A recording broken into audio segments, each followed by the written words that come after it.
राम रामेति रामेति रमे रामे मनोरमे सहस्रनाम तत्तुल्यं राम नाम वरानने। राम का वह तत्व वास्तव में जो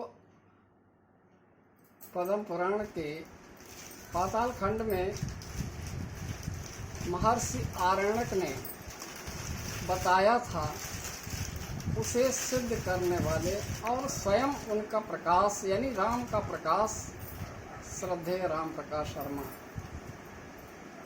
जिनकी पुण्यतिथि है, वास्तव में उन पर यानी राम के प्रकाश पर कुछ भी लिखना या कहना सहज नहीं है। वास्तव में वे विदेह थे, एक लोक सेवक यानी प्रशासनिक सेवा में होते हुए भी अनासक्त थे। तमाम संस्मरण उनसे जुड़े हुए हैं। मेरे अगर आराध्य राष्ट्र कवि दिनकर हैं तो हमारे इष्ट गुरु राम प्रकाश शर्मा। राम प्रकाश शर्मा जी की प्रत्येक सूक्ति प्रत्येक व्यक्ति के अलग अलग दृष्टिकोण से अलग अलग हो सकती है, लेकिन मैंने उन सूक्तियों को सिद्ध करने का प्रयास किया। जाने कैसा मन अनुगमन नहीं होता, दंभी अन्यायी के सम्मुख नमन नहीं होता। हंस वाहिनी का पूजक हूँ, शायद इसीलिए इधर उलूक वाहिनी का आगमन नहीं होता। ये पंक्तियाँ वे प्राय पढ़ते रहे, लेकिन मैंने इस पंक्तियों को वैदिक ऋचा मान करके सिद्ध किया और जीवन में कभी भी अनीति का पक्ष नहीं लिया। लोक सेवकों के संगठन सत्यमेव जयते के वाराणसी, इलाहाबाद, लखनऊ कई एक आयोजनों में जब मैं अपनी स्पीच शुरू करता तो इन्हीं पंक्तियों से करता। जाने कैसा मन, वास्तव में सत्यमेव जयते ही राम प्रकाश शर्मा की इन पंक्तियों की सिद्धावस्था है। प्राय राम प्रकाश शर्मा जी जो कहते, सीढ़ियां उनके लिए अमोघ, जिन्हें बस छत तक जाना है। सितारों पर है जिनकी दृष्टि, उन्हें पथ आप बनाना है। राम प्रकाश शर्मा की इन पंक्तियों को भी सूत्रबद्ध अंगीकार कितने ही हमारे जैसे कितने ही कवियों ने किया, कितने ही रचनाकारों ने किया, लेकिन उनका एक स्वरूप श्रीमद् रामचरितमानस के मर्मज्ञ के रूप में भी है। आज स्वनाम धन्य जितने भी राम कथा कहने वाले, रामचरितमानस पर व्याख्यान देने वाले, चाहे लालजी रामायणी हो या ऋषि नंदन मिश्र, वे भी अपना गुरु ही मानते हैं राम प्रकाश शर्मा जी को। प्राय मंगल मिलन में जब उनका व्याख्यान होता या तुलसी जयंती पर या कहीं पर भी, तो शर्मा जी का स्मरण सहज में हो जाता। एक संस्मरण के रूप में स्पष्ट करना चाहता हूं कि रीतकालीन महाकवि देव के अष्टयाम का भाष्य अगर किसी ने किया है तो वो श्रद्धेय राम प्रकाश शर्मा जी। प्रायः यूं कहें कि उनके सेवानिवृत्त होने के बाद से निरंतर मैं उनके पास बैठता।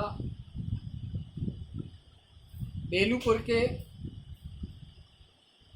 आदरणीय राम प्रकाश अवस्थी और श्रद्धेय राम प्रकाश शर्मा जी विराजमान थे और अष्टयाम के उस भाष्य पर ही चर्चा हो रही थी। दोनों ही रामचरितमानस के मर्मज्ञ रहे। तो बातों में श्रद्धेय शर्मा जी ने कहा कि आज के रचनाकार और वे बाबा तुलसी, तो उनके मुख से सहज में निकल पड़ा, तुलसी यदि तुम हमसे होते पा जाते तुम पद्म विभूषण, ठौर ठौर अभिनंदित होते। बस यह पंक्ति, तुलसी यदि तुम हमसे होते, इसको पलटते हुए हमने कहा कि शर्मा जी इस पर हम रचना करेंगे व्यंग्यात्मक कि तुलसी यदि हम तुमसे होते। और तुलसी यदि हम तुमसे होते, हनुमान के चमचे होते। शास्त्रायन को नहीं भेजते, विरह वेदना नहीं झेलते, संग जाते और संग ही आते, पिया मिलन के गीत सुनाते, फिल्म दिखाते, चाट खिलाते, उनके नखरे सिर पर ढोते। तुलसी यदि हम तुमसे होते। यह रचना अपने आप में एक प्रतिनिधि रचना हो गई, जिसका आधार आदरणीय शर्मा जी की वह पंक्ति थी कि तुलसी यदि तुम हमसे होते, पा जाते तुम पद्म विभूषण, ठौर ठौर अभिनंदित होते। इस तरह से राम प्रकाश शर्मा जी की प्रत्येक शब्द अपने आप में मंत्र रहा है और उस मंत्र को सिद्ध करना ही अगले यानी श्रोता अर्थात उनके पास बैठने वाले जिन्होंने उसको ग्रहण किया, वो किस दृष्टिकोण से उसे ग्रहण कर रहा है। कुछ लोगों ने राम प्रकाश शर्मा जी के अनुकंपा से राष्ट्रीय महत्व हासिल किया और किसी ने उनके प्रति शत्रुभाव रख करके भी अपना उद्धार कर लिया। ऐसे श्रद्धेय राम प्रकाश शर्मा जी की पुण्यतिथि संस्मरण की बात कहें तो अनेकों संस्मरण हैं। एक बार जब शर्मा जी तिरवा में कार्यरत थे और यहाँ से नैमिषारण्य सीतापुर में कवि सम्मेलन में जाना था,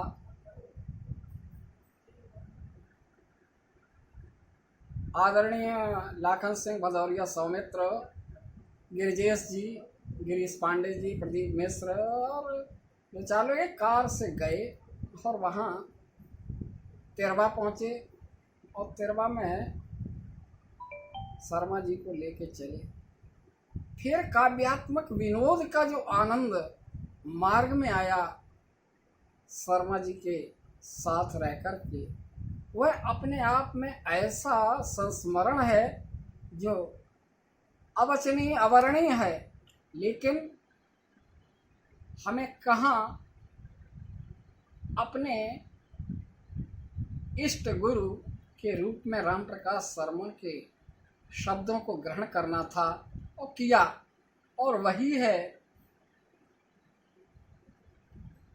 जब पंगु जी का निधन हो गया तो निश्चित रूप से मुझे शर्मा जी का ही सानिध्य मिला और शर्मा जी की पुण्यतिथि पर हम उनके स्मृतियों में गोते लगाते हुए उन्हें श्रद्धास्पद भाव से श्रद्धांजलि अर्पित करते हैं।